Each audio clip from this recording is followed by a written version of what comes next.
Salah satu prinsip dalam Islam adalah berlaku adil dan berjuang menegakkan keadilan. Kepada siapa kita harus berlaku adil? Pertama, kita harus berlaku adil kepada Allah Subhanahu wa ta'ala. Bagaimana cara berlaku adil kepada Allah? Yaitu pertama, jangan menyekutukannya dengan sesuatu pun. Dalam hidup ini ada orang yang sama sekali tidak percaya kepada Tuhan. Sebaliknya ada juga yang percaya tapi Tuhannya kelewat banyak. Yang adil dalam hal ini adalah percaya kepada Tuhan, dan Tuhan itu jangan disekutukan dengan sesuatu pun. Inilah keadilan kepada Allah Subhanahu wa ta'ala. Jangan menyekutukannya dengan sesuatu, baik berterang-terangan ataupun sembunyi-sembunyi. Karena syirik itu ada dua macamnya. Ada yang disebut syirik jali, syirik terang-terangan. Nyata-nyata menyembah batu, nyata-nyata menyembah api, nyata-nyata menyembah gunung, nyata-nyata berkeyakinan Tuhan lebih dari satu. Itu syirik yang berterang-terangan, syirik jali namanya. Ada yang kedua disebut syirik khafi, syirik yang tersembunyi, syirik yang agak tersamar. Tidak nyata-nyata menyembah berhala, tidak langsung menyembah matahari, tidak langsung menyembah gunung, tapi ada sebuah keyakinan yang mencerminkan itu semua. Saya sejak pakai gesper ini, gesper ini sejak saya pakai, dagangan saya jadi laris. Ini syirik yang tersembunyi. Saya sejak pakai cincin ini, usaha lancar. Cincin ini sejak ada perkutut ini di rumah, objek lancar betul, perkutut. Ini pun syirik namanya, syirik yang tersembunyi. Jangan menyekutukan Allah dengan sesuatu, baik yang berterus terang maupun yang tersamar. Kemudian yang kedua, adil kepada Allah adalah tidak menyembah kecuali hanya kepadanya. Karena ketika kita berkeyakinan tidak ada Tuhan selain Allah, saya tidak akan menyembah kecuali hanya kepada Allah, dalam ucapan dan juga dalam perbuatan. Kita tahu mudah menjadi hamba Allah dalam ucapan, tapi tidak mudah membuktikannya dalam perbuatan. Saya hamba Allah, kata saya. Apakah Allah mengakui saya sebagai hambanya? Itu yang saya belum tahu. Karena berapa banyak orang mulutnya berkata saya hamba Allah, perbuatannya membuktikan dia hamba dunia, hamba harta, budak nafsu, hamba jabatan. Tidak sesuai antara ucapan dan perbuatannya. Kalau adillah kita kepada Allah, pertama, jangan sekutukan dia dengan sesuatu. Yang kedua, jangan menyembah kecuali hanya kepadanya. Setelah berlaku adil kepada Allah, maka yang kedua, kita harus berlaku adil kepada sesama. Sesama manusia, baik dia muslim maupun dia non-muslim. Karena Islam adalah rahmatan lil alamin. Jangankan lagi dia manusia walaupun berbeda agama, binatang sekalipun, tumbuh-tumbuhan sekalipun mendapat rahmah dan perlindungan dari sebab turunnya Islam ini. Jadi perbedaan agama bukanlah alasan untuk bertolak belakang. Sedemikian tegas sampai Rasul mengajarkan, man adza zimmiyan faqad adzani. Barang siapa yang mengganggu orang kafir zimmi, orang kafir yang mau hidup damai dengan umat Islam, siapa yang mengganggu mereka sama dengan mengganggu aku.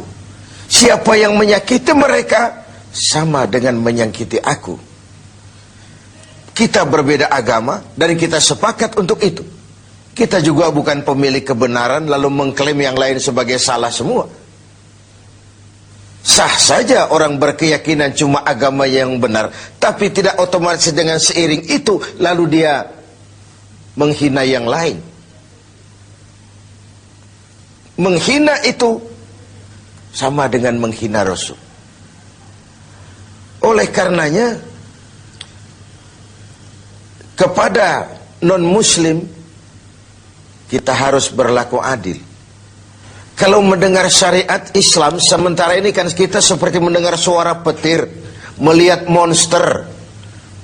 Yang terbayang itu pancung, gantung, rajam, tanpa kita melihat hukum kausalnya, sebab akibatnya. Padahal watak syariat Islam itu barangkali itulah yang kita dambakan selama ini. Kenapa? Pertama, syariat Islam itu al-musawat bainan nas fi takalifil ahkam. Semua orang sama dalam berhadapan dengan hukum. Bukankah ini masyarakat yang kita dambakan? Bukankah ini masyarakat yang mau kita bangun? Di mana tidak ada warga negara kelas 1, di mana hukum berlaku secara sama, di mana tidak ada warga negara istimewa, di mana hukum tidak berjalan seperti pisau, tajam ke bawah tapi tumpul ke atas. Syariat Islam memandang semua sama di depan hukum. Dan sejarah membuktikan itu. Bagaimana seorang Ali bin Abi Thalib ketika menjadi khalifah, berperkara dengan seorang Nasrani, dan Imam Ali kalah di pengadilan Islam. Seorang khalifah berperkara dengan seorang Nasrani dan kalah di pengadilan Islam. Itulah syariat. Seorang gubernur, Amr bin As, kalah di pengadilan berperkara dengan seorang Yahudi. Ini semua potret bahwa di depan syariat semua orang sama dalam berhadapan dengan hukum. Yang kedua, watak syariat itu at-tadrij fit tashri'. Ada tahapan dalam melaksanakan syariah itu. Ada tahapan. Ada etapa yang harus ditempuh. Kalau tercukupi itu, terlaksanalah syariat. Mula-mula tentang minuman keras, Quran cuma memberikan warning. Minuman keras ada manfaatnya, ada bahayanya, tapi bahayanya lebih besar dari manfaatnya. Kemudian turun lagi yang kedua, la taqrabus salata wa antum sukara. Jangan dekati solat kalau kamu mabuk. Setelah kondisi sosialnya siap, masyarakat sudah tidak kaget lagi, baru turun vonis. Arak, minuman keras, judi, najis, kotor, perbuatan setan, jauhi kalau kamu mau jadi orang yang beruntung. Itu yang disebut at-tadrij, ada tahapan. Lalu yang ketiga, taklilut takalif, adamul haraj, menyedikitkan beban. Kalau kemampuan melaksanakan suatu perintah berkurang, tekanan perintah pun menurun. Puasa yang sedang kita kerjakan ini hanya bagi yang cukup syarat. Berkurang syarat, berkurang juga tekanan perintah. Dia sudah balik, dia berakal sehat, dia mampu berpuasa. Cukup syarat, dia wajib melaksanakan puasa. Kurang syarat, tidak wajib melaksanakan puasa. Solat wajib berdiri, kalau mampu. Tidak mampu berdiri, ya duduk. Tidak bisa berduduk, berbaring. Tidak bisa pakai berbaring, pakai isyarat. Laksanakan sesuai dengan kemampuan. Inilah rahmatnya syariat Islam itu. Jadi saya kembali bahwa berlaku adil kepada sesama, pertama kepada muslim, yang kedua kepada non-muslim. Demikian tinggi nilai keadilan itu dijunjung sampai ayat Quran menyatakan, la yajrimannakum syana'anu qaumin alla ta'dilu. Janganlah kebencianmu kepada sekelompok orang menyebabkan kamu berlaku tidak adil. Tegakkan keadilan walaupun kepada orang yang paling kita benci. Kebencian bukan alasan untuk berlaku tidak adil. Sedemikian objektifnya perintah untuk menegakkan keadilan ini. Adil kepada sesama muslim, adil juga kepada yang non-muslim. Dan yang ketiga, kita berlaku adil kepada diri sendiri. Adil kepada Allah, adil kepada sesama, dan adil kepada diri sendiri. Tubuh kita secara keseluruhan ibarat sebuah kerajaan. Segala sesuatu di tubuh ini pun ada haknya. Mata ini ada haknya untuk tidur. Berjaga saja siang malam tidak pernah tidur-tidur, itu mengurangi hak mata dan itu zalim. Perut ini ada haknya untuk makan, untuk diisi, untuk juga beristirahat.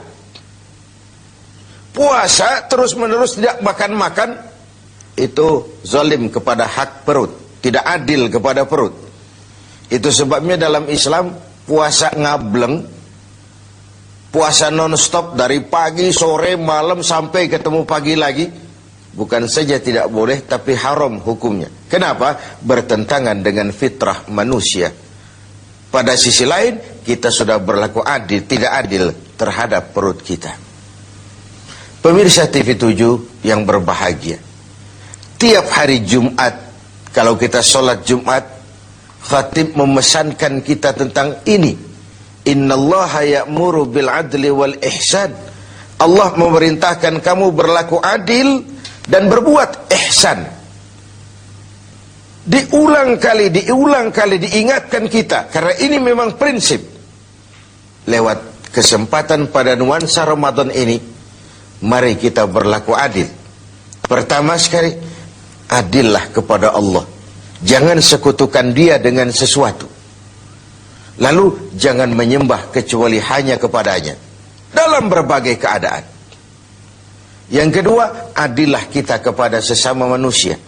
Baik ia orang yang kita sayangi, kita senangi, maupun ia orang yang kita tidak sukai, maupun dia orang yang kita benci.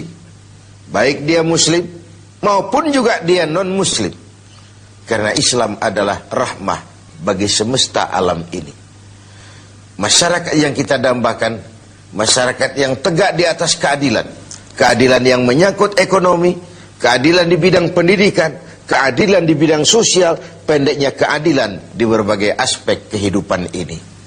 Lalu yang ketiga, adillah kepada diri sendiri. Semoga kita menjadi orang-orang yang dapat berlaku